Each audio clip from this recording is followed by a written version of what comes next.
Namaste. Tonight I'm going to read Volume 1, Book 2, Rudra Samhita, Chapter 3. Narada attends the Swayamvara of a virgin and is discomfited in the Shiv Puran. Vakratunmakaya Surya Koti Samaprabha Nidaveganam Kurve Sarvakaya Susharo Mekadantaya Vin Vakratun. Yadevi Sakpudisha Vidyara.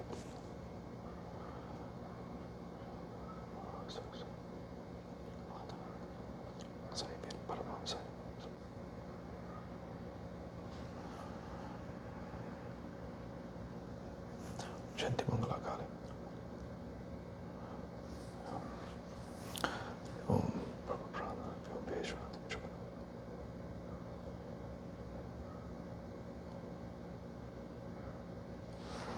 Hariom Tatsat.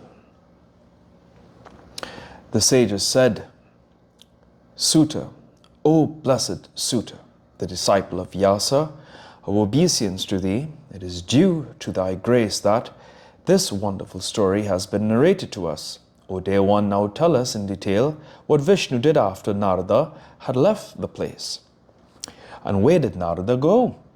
Vyasa said, on hearing these words of the sages, Suta, the wise and excellent scholar of Puranas, remembered Shiva, the cause of different kinds of creation, and replied. Suta said, when Narada went away, casually, Vishnu, skillfully in wielding his Maya, spread his Maya, as Shiva had willed. On the path taken by the sage, he created a big, wonderful city. It was 100 yojanas in extent and surprisingly beautiful. It was far more beautiful than heaven. Many articles were displayed there. Men and women of all the four castes stayed there. The wealthy and prosperous king of that city, named Silanidhi, was preparing for the gorgeous celebration of the voluntary wooing Swayamvara of his daughter. Brilliant princes coming from all the four quarters, eager to court the princess, had thronged there, dressed in diverse ways. On seeing such a splendid city, Narada was enchanted. With his love kindled, he eagerly went to the palace threshold. When the sage reached the palace, the king Silanidhi adored him, having offered him a seat on the splendid throne studded with precious gems. He called his daughter Shrimati and asked her to kneel down at the feet of Narada. Being struck with wonder on seeing the girl, Narada said, O king, who is this lovely girl comparable to celestial damsels? On hearing the words of the sage, the king replied to his palms, join in reverence, O sage, this is my daughter Shrimati. She has attained the marriageable age. She is in search of a qualified bridegroom. She has all charms and accomplishments, and her Swayamvara is imminent. O sage, kindly foretell her destiny, everything that is in her horoscope. Please tell me what sort of a husband she will get. By the time these words were spoken, Narada had become an agitated victim of love and desired her. Addressing the king, he said thus, O great king, this daughter of yours is endowed with all characteristics. She is highly fortunate and blessed like Lakshmi. She is an abode of all qualities. Her future husband will certainly be a splendid god, law of all, unvanquished, heroic, and on par with Shiva, and vying with Kamadeva. Having said this, the casual visitor Narada took leave of the king. Deluded by Shiva's Maya, he was extremely oppressed by love. The sage began to muse, how shall I get her? How shall she woo me amongst the princes in the Swayamvara hall?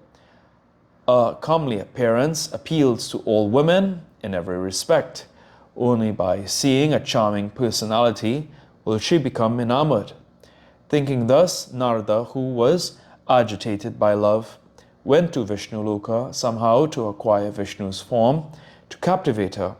He saluted Vishnu and said, I shall tell you secretly my affairs entirely. When Vishnu, who did everything according to Shiva's wish, agreed and asked him to narrate, the sage said, Narada said, the king Silanidhi is one of your devotees. He is a righteous king. His daughter, Srimati, is a maiden of very fair complexion and wide eyes.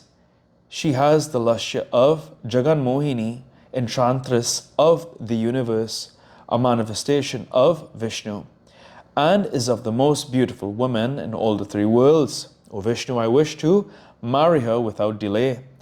The king, at the request of the princess, has arranged for Swayamvara. Thousands of princes have come from all the four quarters. If you can favor me with a splendid form, I shall be able to gain her certainly. She will not put the wedding garland round my neck without your splendid form. O Lord, give me your form. I am your servant and favorite. Give me your beautiful form so that the Princess Srimati may choose me. Suta said on hearing these words, the sage Vishnu, the slayer of Madhu demon, laughed and sympathetically replied, bearing in mind the overwhelming power of Shiva. Vishnu said, O sage, you can go to the place where you wish.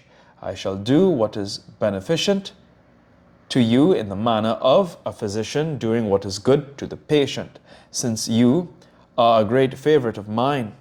After saying thus, Vishnu blessed the sage with a form like his own and the face of Hari, i.e. the monkey, since the word Hari means a monkey also. The Lord then vanished. The sage, thus consoled, became highly delighted. On receiving Hari's form, he was contented but did not know the scheme behind this scene. The great sage Narada hastened to the place where Swayamvara was to be held and where the princes had assembled. O great Brahmins, the Swayamvara hall, splendidly decorated and graced by so many princes, shone like another council chamber of Indra. Narada too went in and sat down in the hall of his king. With his mind surging with love, he began to think like this: she will choose only me since I am in Vishnu's form. The poor sage did not know the ugly character of his face. The men assembled there saw the sage only in his old form. O Brahmins, the princes and others did not know the difference created therein. Two of the attendants of Rudra knew this difference. They had come there in the guise of Brahmins in order to protect him. Considering the sage a fool, the two attendants sat near the sage and began to mock at him, seemingly conversing between themselves. See Narada's features as splendid as Vishnu's, but the face as that of a monkey, deformed and awful. Being deluded by Kama, he wishes to marry the princess. With these and other veiled remarks, they mocked at him. The sage, overwhelmed by love, did not heed their whisper. He went on gazing at the princess Srimati and was eager to get her. In the meantime, the princess had come out of the harem, surrounded by ladies in waiting. The comely maiden came to the hall. With the beautiful golden garland in her hands, the princess of auspicious features shone in the middle of the Swayamvara hall like goddess Lakshmi. The princess, in search of a suitable bridegroom, went round the hall with the garland in her hands. On seeing the sage with the face of a monkey and the body of Vishnu, she was infuriated. Averting her eyes, she went elsewhere, being distressed in her mind. Feeling to find a bridegroom of her choice, she was afraid. She remained in the middle of the hall and did not put the garland round the neck of anyone. Meanwhile, Vishnu came there in the guise of a king. He was not seen by anyone, only the princess saw him. Then, on seeing Vishnu, Her lotus-like face beamed. The comely lady put the garland round his neck. Lord Vishnu, in the guise of a king, took her with him and vanished from there immediately back to his own abode. The assembled princes lost their hope of getting Srimati. The sage, oppressed by love, became excessively agitated. Immediately, the two attendants of Rudra, of perfect wisdom, disguised as Brahmins, spoke to Narada. The attendant said, O sage Narada, being deluded by love, you are desirous of getting her. Your effort is in vain. See, your face is as despicable as that of a monkey. Suta said on hearing their words, Narada was surprised. Deluded by Shiva's Maya, he looked into a mirror. On seeing his face like that of a monkey, he became infuriated. The deluded sage cursed the two attendants. Since you had mocked at me, you will become demons born of Brahmanical semen and of that form. On hearing the curse, the two attendants of perfect wisdom remained silent because they knew that the sage was deluded. O Brahmins, they returned to their abode and, sitting there quietly, went on eulogizing Shiva. They considered everything as Shiva's will. See if there's any yes, there is footnotes. Okay. So I think we're talking about the Swayamvara. This was an ancient custom amongst the kings of Kshatriya caste to hold a public assembly of suitors for the selection of a husband for their daughters. 179. Narada is one of the 10 mind-born sons of Brahma. Having sprung from his thigh, he is celebrated as a divine sage and is associated with another sage, Parvata. He is represented as the messenger from the gods to men and vice versa, and as being very fond of promoting discords among gods and men. Hence he is called Kalipriya. I think that's it for footnotes here in today's reading of the Shiv Puran. Om Prabhu Prananatam Vyum Veshwaratam Jagannatanatam Sarantapacham Putipatam Veshwaram Bhutanatam Shivam Om Kapura Kauram Karunavrataram Sansara Saram Bhujagendram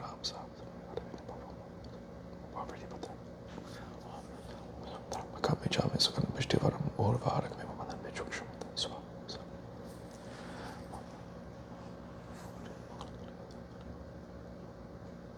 Om Tua Mata Chapitato Tua Bandusha Chasakato Tua Vidya Dravinang Tumio Tua Sarvam Mamdi Om Shanti Shanti Shanti Hari Om Tat Sat